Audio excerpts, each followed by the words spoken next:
उनकी बड़ी आवाज को मैं भी समझ सकता हूं, उनकी इमोशन को भी मैं समझ सकता हूं, क्योंकि उनके काउंसिलर के घर से ढेर सारी चीजें पकड़ी गई, उनको सस्पेंड करना पड़ा।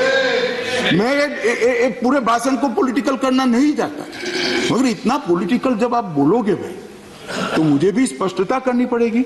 मैं एक रिकॉर्ड क्लियर रहे इसलिए कहता हूं, 22, 23, 24, 25, 26, 27 total CRP of Delhi police.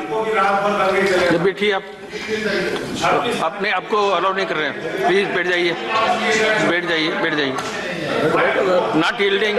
बैठो। मान्यवर, 22, 23, 24, 25, 26 को जितनी सीआरपीएफ चाहिए थी पुलिस आयुक्त के हवाले कर दी गई।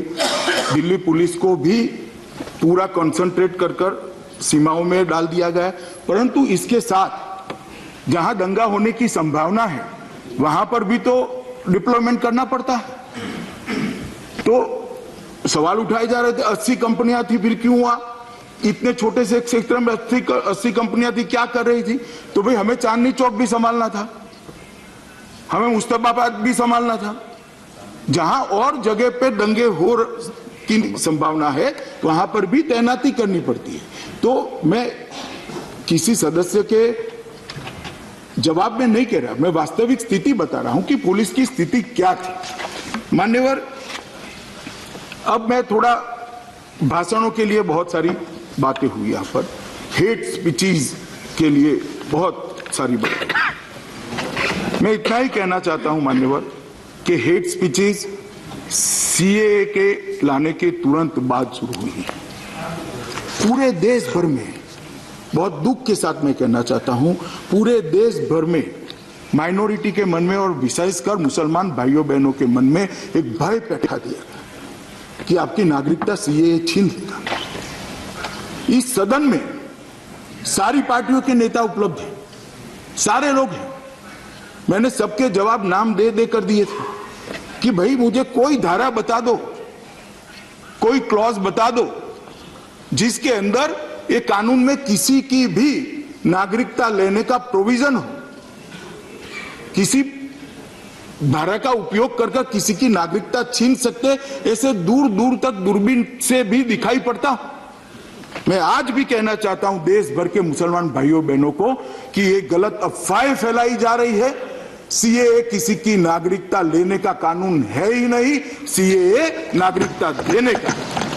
और कृपया हम आज क्या तय कर सकते हैं, सारी पार्टियां एक होकर कहें कि सीएए से किसी की नागरिकता नहीं जानी सकती, एक होकर सब कहें, तब नहीं होंगे दंगे, तब नहीं फैलेंगी दफा। किसके आधार पर हम अपनी राजनीतिक रोटियां सेकने चले, कौन वोट बना है?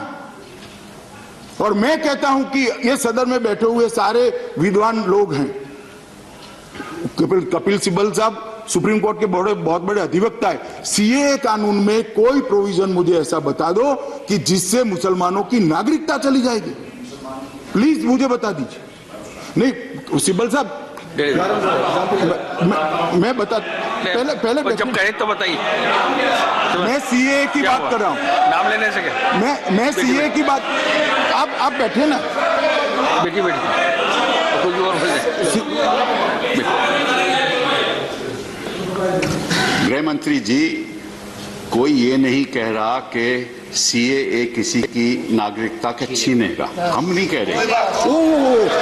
साहब एक मिनट बात तो सुन लीजिए। आप अरे नहीं आप मेरी बात सुन लीजिए। आप मेरी बात तो सुन। मान्यवर, मेरी बात गुलाम नबी साहब करते हुए नॉट यील्डिंग।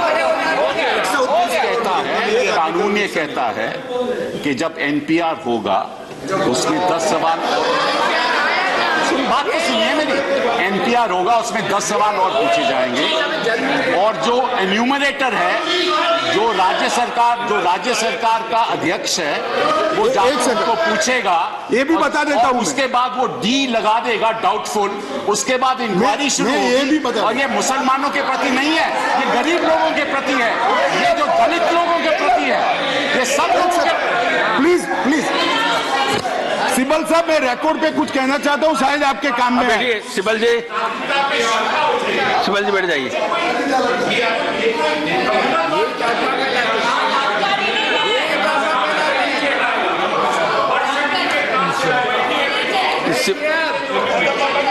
मैं बता देता हूँ सब, मैं बताता हूँ आपको, मैं बताता हूँ आप बैठ जाइए, आप बैठ जाइए,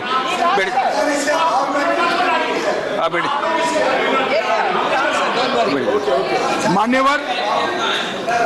मान्यवर, मैं कितने भाषण कोट कर सकता हूं श्रीमान कपिल सिब्बल की पार्टी के नेताओं के, जो कहते हैं सीएए माइनॉरिटी के खिलाफ।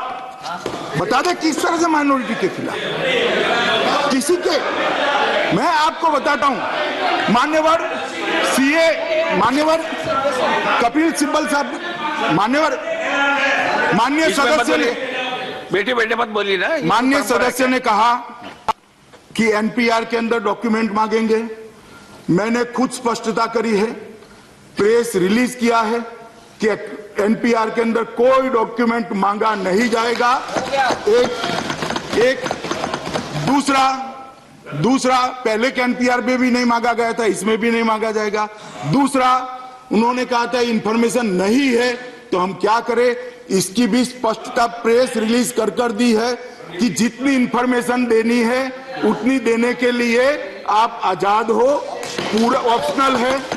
तीसरा,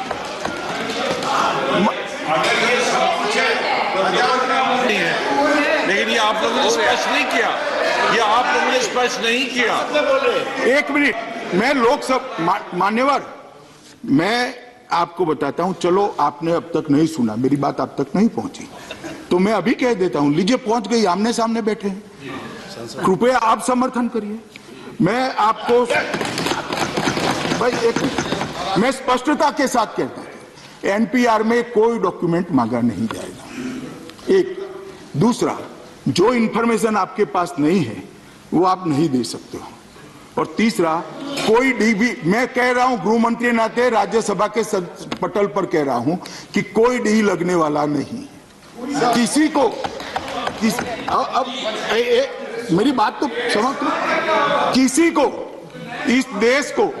इस देश में किसी को एनपीआर की प्रक्रिया से डरने की जरूरत नहीं। और दूसरी बात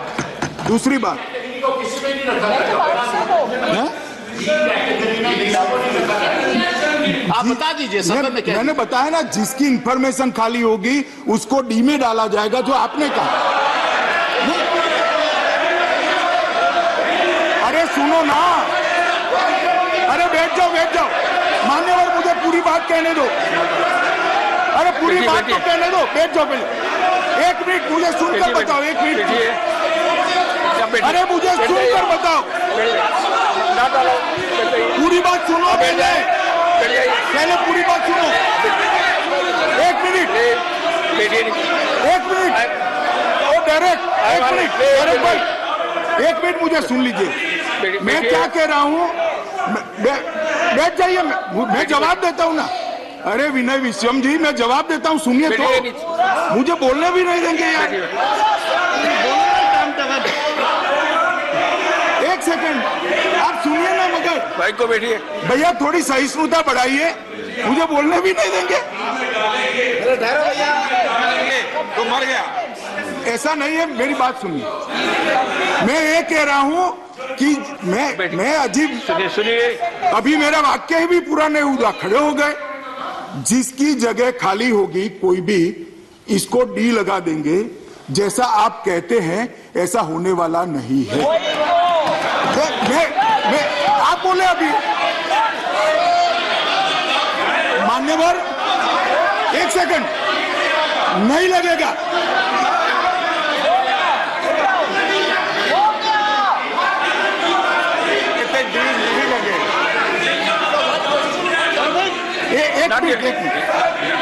एक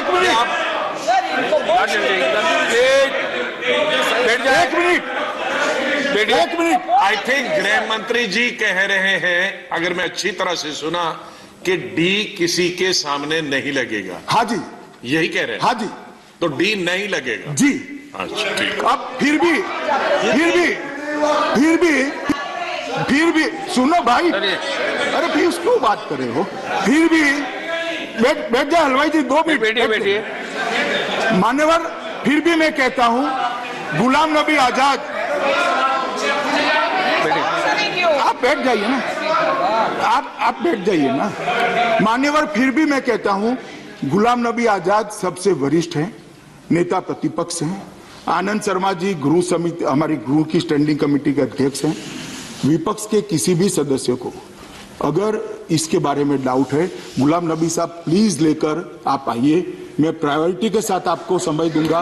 मैं चर्चा के लिए तैयार हूं और इस भ्रम का मुझे कोई आपत्ति नहीं इस पर चर्चा। अफसरों की उपस्थिति में एक सेकंड बैठ जाइए ना भाई।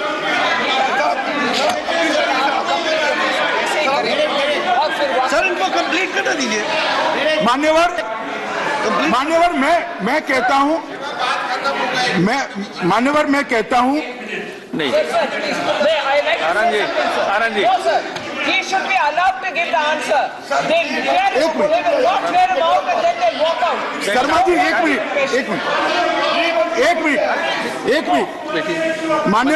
माननीय मंत्री जी बोलने दीजिए भाई। अरे भाई सुनो, मान्यवर, मैंने कहा कि गुलाम नबी साहब सभी विपक्ष के दल के 1-2 चुनिंदा लोगों का सांसद के साथ जो मेरे साथ चर्चा करने आना चाहता हो लेकर आइए। आनंद शर्मा हमारे स्टैंडिंग कमेटी के चेयरमैन है, वो भी आए। ये विषय पर एक सेकंड, अरे सुनो ना। मगर अध्यक्ष जी क्या बना रहे इनको? देखिए, मंत्री जी बोल रहे हैं, बीच में इस प्रकार का व्यवधान खड़ा करना गरिमापूर्ण नहीं है। जब उनका वक्तव्य पूरा हो जाए तो आपको कुछ पूछना है तो वो उसका उत्तर देने के लिए अनुकूलता होने से उत्तर देंगे। मान्यवर, मैं इसलिए कहना चाहता हूं क्योंकि अभी राइट्स पर चर्चा हो रही है। एनपीआर के लिए आप मेरे साथ कभी भी गुलाम नबी साहब आइए, 1 या 2 दिन की प्रायोरिटी में मैं आपको समय दे दूंगा और हम सार्थक चर्चा करेंगे। अधिकारियों को भी उपस्थित रखेंगे जिससे सारे भ्रमों का निरसन हो जाए। और बाद में मैं ये विनंती सारे विपक्षी दलों को करता चाहूं, बहुत हो गया, सीए और एनपीआर पर भ्रांति बंद करने का समय आ गया है। नहीं, मगर उसमें आ जाओ ना भाई, उसमें आ जाओ ना डायरेक्ट भाई। आप भी आना। मान्यवर, not yielding. There बैठिए, please sit down. Please sit down. मान्यवर, I'm not allowing you. He is not yielding. I'm not allowing you. Please. He is not allowing you. Direct this is not done. Direct आप प्रतिनिधि मंडल में आ जाइए। He is direct not yielding. Ghulam Nabi Azad के वरिष्ठता में Please.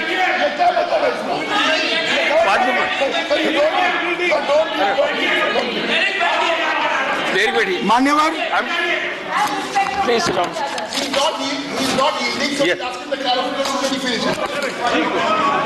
मान्यवर, दोनों ओर से हेट स्पीचेस की बात हुई, हम सब ने स्वीकार करना पड़ेगा। हो सकता है सीए के लिए आपके मन में कंफ्यूजन हो, कोई शंका हो, जो भी था, मगर देश के मुसलमान भाई बहनों के मन में, माइनॉरिटी के मन में एक बड़ा इसके कारण शंका का वातावरण खड़ा हुआ है। इसको क्लैरिफाई करना चाहिए, इसका निरसन करना चाहिए। इसका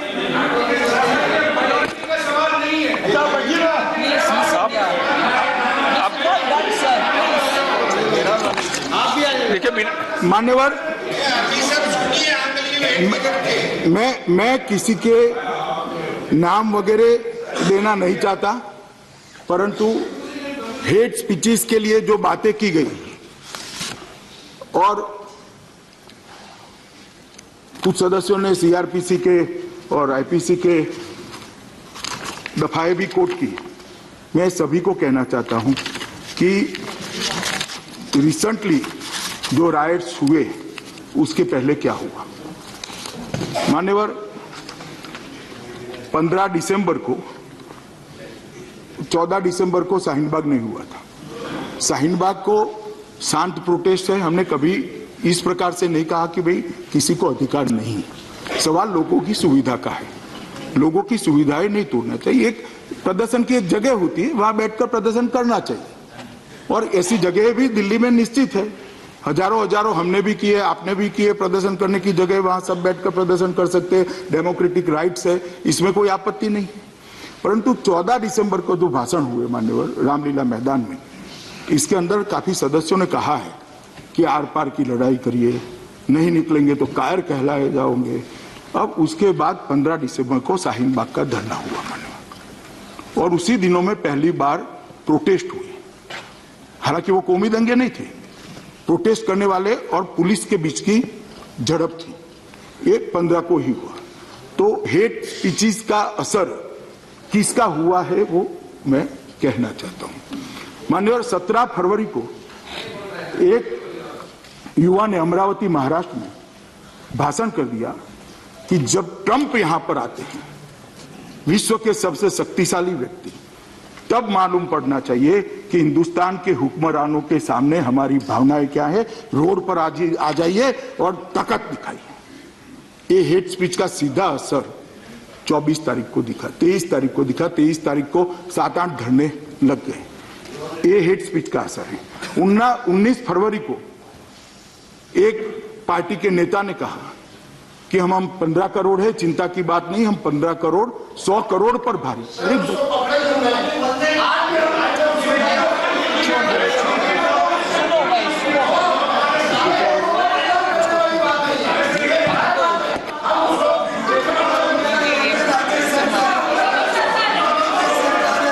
मान्यवर बोलने ही नहीं देंगे तो कैसे होगा महाराष्ट्र में किन मान्यवर। और बाद में 23 तारीख को 7-8 जगह पे नॉर्थ ईस्ट के क्षेत्र के अंदर धरना की शुरुआत हुई और उसके बाद में इससे बढ़ते बढ़ते जो एंटी सीए प्रोटेस्ट था वो धीरे कम्युनल दंगों में कन्वर्ट हुआ। मान्यवर, मैं इतना ही कहना चाहता हूं कि हेट स्पीचेस किसी की भी बख्शनी नहीं, आपस में बातचीत नहीं। और ये जो जज की ट्रांसफर की बात है, कानून मंत्री जी ने ढंग से इसकी सफाई दी है, मगर देश और दुनिया के सामने आना चाहिए कि जज की ट्रांसफर का ऑर्डर सिर्फ भारत सरकार करती है। ट्रांसफर की सिफारिश कॉलेजियम करता है। कॉलेजियम सुप्रीम कोर्ट के मुख्य न्यायाधीश की अध्यक्षता में बैठता है, उनकी सिफारिश होती है, बाद में जज की कंसेंट ली जाती है। और इस केस में सिफारिश भी 12 फरवरी को आ गई थी, जज की कंसेंट भी 2 दिन पहले आई थी, एग्जीक्यूटिव ऑर्डर सिर्फ उस दिन निकला है। तो इसको किसी केस विशेष के साथ एक सेकंड भाई, अब क्या रनिंग कमेंट्री, अब मुझे सुनिए ना अध्यक्ष जी, आप संरक्षण दीजिए, ऐसे थोड़ी ना चलता है। ठीक है, इसका किसी एक केस के लिए जुड़ाव नहीं है। और मैं दूसरा भी पक्ष कहना चाहता हूं, 3 लोगों का ट्रांसफर हुआ, एक सेकंड, 3 लोगों का ट्रांसफर हुआ और सबकी कंसेंट है, रिकॉर्ड पर है। और मैं एक क्या विचार है कि एक ही जज हमारे पास न्याय कर सकेंगे, दूसरे जज क्या न्याय नहीं करेंगे? एक ही जज न्याय कर पाएंगे क्या? ये किस प्रकार की मानसिकता है कि एक ही जज हमारे साथ न्याय करेंगे? मैं ये भी पूछना चाहता कि फला जज साहब है वही न्याय करेंगे और बाकी सब अन्याय कर देंगे? ये रूटीन ट्रांसफर है मान्यवर। जजों की ट्रांसफर पोस्टिंग के अंदर सरकार का दखल, आप भी सरकार में रहे हो साहब, बहुत कम होता है। ज्यादा से ज्यादा हम वापिस भेज सकते हैं, वो दोबारा भेज दे तो हमारे पास कोई चारा नहीं है, कॉन्स्टिट्यूशनल ऑब्लिगेशन है। और मैं तो ये मानसिकता का भी विरोधी हूं कि पर्टिकुलर वाई पर्टिकुलर जज, वाई पर्टिकुलर जज, एक जज क्यों? दूसरे जज पर भरोसा क्यों नहीं है? क्यों नहीं है दूसरे जज पर? दूसरा भी जज है, क्या बेतुका बातें हम लोगों के सामने फैलाते हैं, सदन के अंदर बोलते हैं, हमारी जुडिशियरी के लिए क्या संदेश भेजना चाहते हैं? इस प्रकार से मान्यवर नहीं चलता। मान्यवर, मैं इतना ही कहना चाहता हूं कि ये जो हेट स्पीचेस हुई हैं, वो हेट स्पीचेस पैसा भेजने की साजिश, कुछ अकाउंट्स का 23 तारीख के पहले खुलना और 25 तारीख की रात को बंद हो जाना, ट्रंप जब आए तब ताकत दिखाना है, और उसी वक्त एक सीमित समय में दंगे होना। और कुछ लोग तो एकदम कुछ सदस्य इतने उत्तेजित हो जाते हैं कि स्टेट स्पॉन्सर्ड राइट्स हैं। मैं इतना कॉमन सेंस तो भैया आप इस्तेमाल करो। जब अमेरिका के राष्ट्राध्यक्ष भारत में आए हो, मेजबान देश के प्रधानमंत्री हो, तब मेरी सरकार स्टेट स्पॉन्सर राइट का मुहूर्त ऐसा निकालेगी क्या? जरा कॉमन सेंस तो इस्तेमाल करो भाई। क्या आरोप लगा रहे हो? दंगे कराना हमारी फितरत नहीं है साहब, हमारी फितरत है दंगे करने को ढूंढ ढूंढ कर जेल की सलाह। और मैं जो कहता हूं, मेरी पार्टी के साथ, मेरी आइडियोलॉजी के साथ दंगों को जोड़ने का प्रयास आजादी से हो रहा है, मगर साहब आंकड़े कुछ अलग है। आंकड़े कुछ अलग है। 1967 बीजेपी सत्ता में नहीं, 69 सत्ता में नहीं, 67 रांची हम सत्ता में नहीं थे, 67 अहमदाबाद हम नहीं थे, सब बोलता हूं सुनिए जरा, जलगांव 70 हम सत्ता में नहीं थे, जमशेदपुर 79 हम सत्ता में नहीं थे, मुरादाबाद 80 हम सत्ता में नहीं थे, आसाम 83 हम सत्ता में नहीं थे, अहमदाबाद 85 हम सत्ता में नहीं थे, भागलपुर 89 हम सत्ता में नहीं थे, 89 दिल्ली हम सत्ता में नहीं थे, 90 हैदराबाद हम सत्ता में नहीं थे, अलीगढ़ 90 हम सत्ता में नहीं थे, सूरत 92 हम सत्ता में नहीं थे, कानपुर 92 हम सत्ता में नहीं थे, भोपाल 92 हम सत्ता में नहीं थे, 93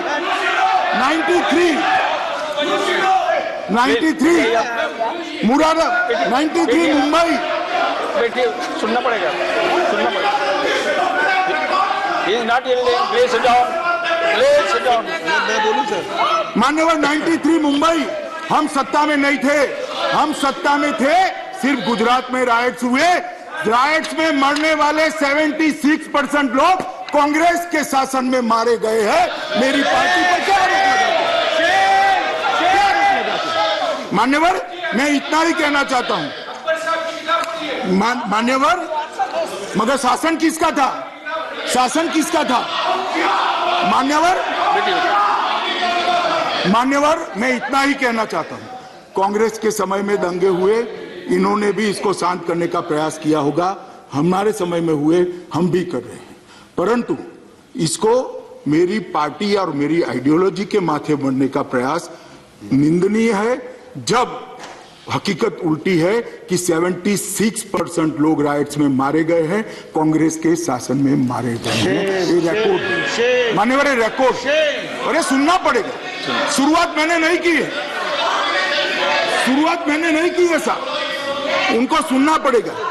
मान्यवर मैं अंत में इतना ही कहना चाहता हूं, सोशल मीडिया के सारे लोग भी जो उपयोग कर रहे हैं, उन लोगों को भी विनती करना चाहता हूं, सारी पार्टी के लीडरों को भी विनती करना चाहता हूं कि अभी ऐसा कुछ न करें जिससे ताजा जख्म हरे हो जाए। हम सब सहयोग करें प्रशासन का, हम सब सहयोग करें पुलिस का, और जो मारे गए हैं उनके परिवारों के पुनर्वसन का, जिनका नुकसान हुआ है उनके परिवारों के पुनर्वसन का।